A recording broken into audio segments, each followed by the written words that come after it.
আসসালামু আলাইকুম, বিসমিল্লাহির রহমানির রহিম। দর্শক, এটা আমার যেটা দেখতেছেন আমার পিছনে, এটা একটা চীনা হাঁসের খামার।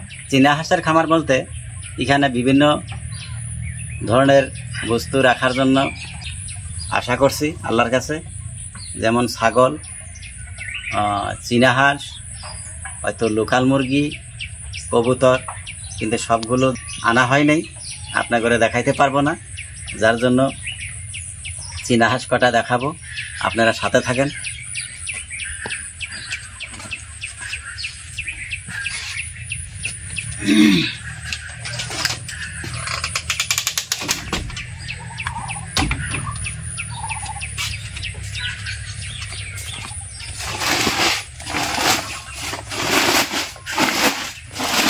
চীনা হাঁসকে কিছু খাবার দেওয়া হলো।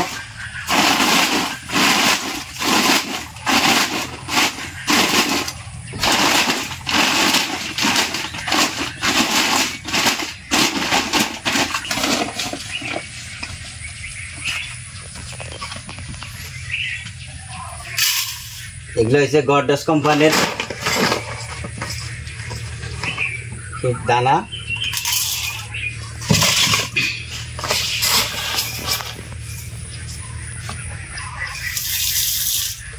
এগুলা ধান,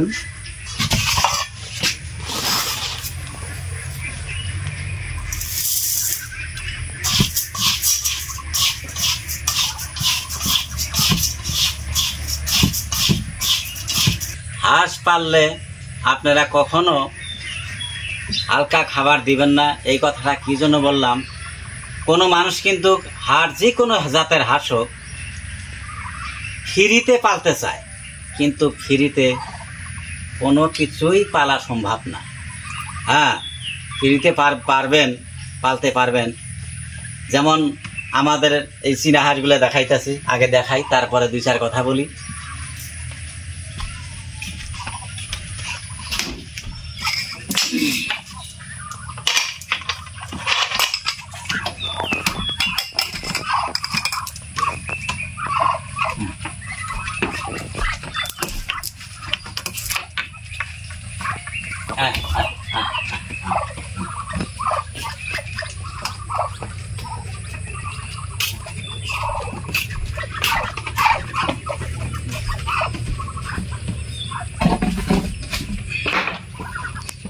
তার মানে আধার খাইতে চায় না, এই জন্যই এখানে কিছু ঘাস দেওয়া ছিল রাইতে, সারা রাত্রি খাইছে,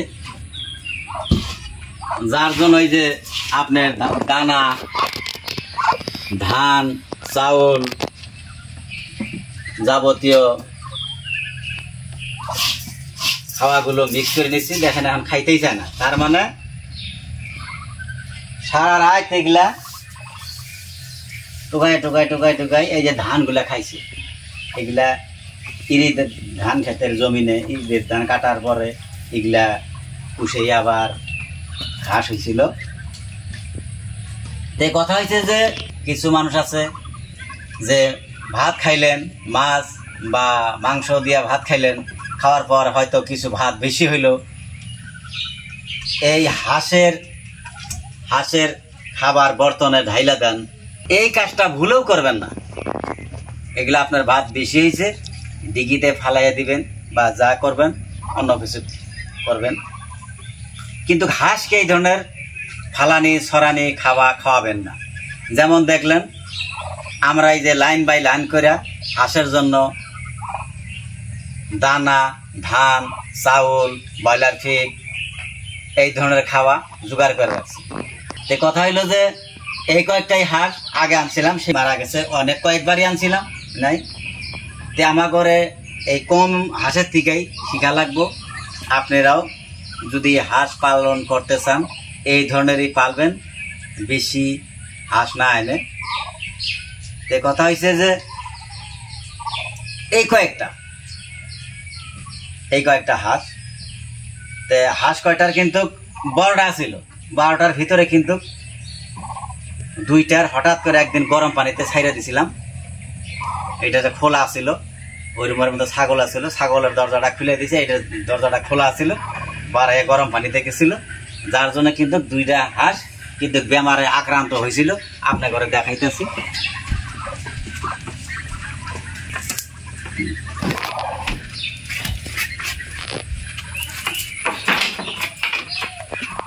আরেকটা কথা, এই যে যেটা আমরা দরজা বানাইছি দেখেন, হয়তো 4টা রুম, যদি 4টা রুমের মধ্যে যদি 4টা দরজা বানাই, বহুত জায়গা কিন্তু এই তো এই জায়গার মধ্যে দরজা ফিটিং করলে এই দিকে ঘোরান লাগবে, তাহলে বহুটুক জায়গা কিন্তু এরিয়া, বহুত দূর জায়গা এরিয়া লাগে।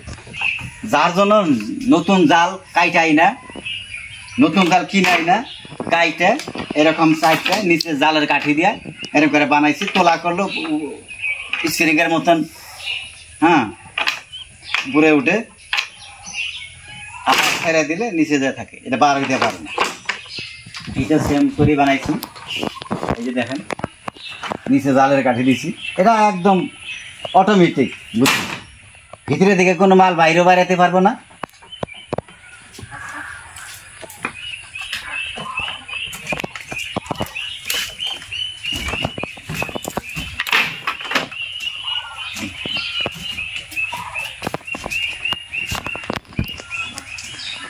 এই যে দেখেন, এই হাঁস দুটা, সব হাঁসগুলা যখন গরম পানিতে গেছিল, গরম পানিতে যাওয়ার পর এই 2টা হাঁস কিন্তু বেমারে আক্রান্ত হয়েছিল। আগের ভিডিও তো দেখাইছি ইনশাল্লাহ। এই যে দেখেন, সকালে দানা চাউল দিছিলাম, আগে কিন্তু দানা খাই নাই, কিছু খাই নাই, এখন দেখেন এই যে খাওয়া ধরছে ইনশাল্লাহ, ভালোর মধ্যে ভালোই খাওয়াছে। আগে তো যেখানে বসে থাকছে ওইখানে বসেই থাকছে, এখন কিন্তু হয়তো একটু চালু বোঝা যায়, শরীরে শক্তি আইছে, আগে কিন্তু শরীরে শক্তি আসছিল না, বসে থাকছে। এখন আল্লাহর রহমতে হাঁসগুলা ভালোই দেখা যায়। দেখি এখন কীরকম, এই যে দেখেন, এই দেখেন এখন হাঁস উড়ে বেড়াইতে পারে।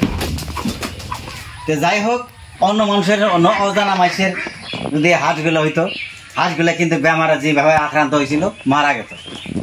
কিন্তু গরম পানি খাওয়াইছি, লেবুর পানি, তারপরে আদার রস, তারপরে যে আপনার থানকুনির পাতা, যেটা ঢলমনি বলে সেটার পাতা, এগুলা থেতো করে রস করে গরম পানির সাথে মিক্স করে পানিতে দিয়েছি, নিজে নিজে খাইছে।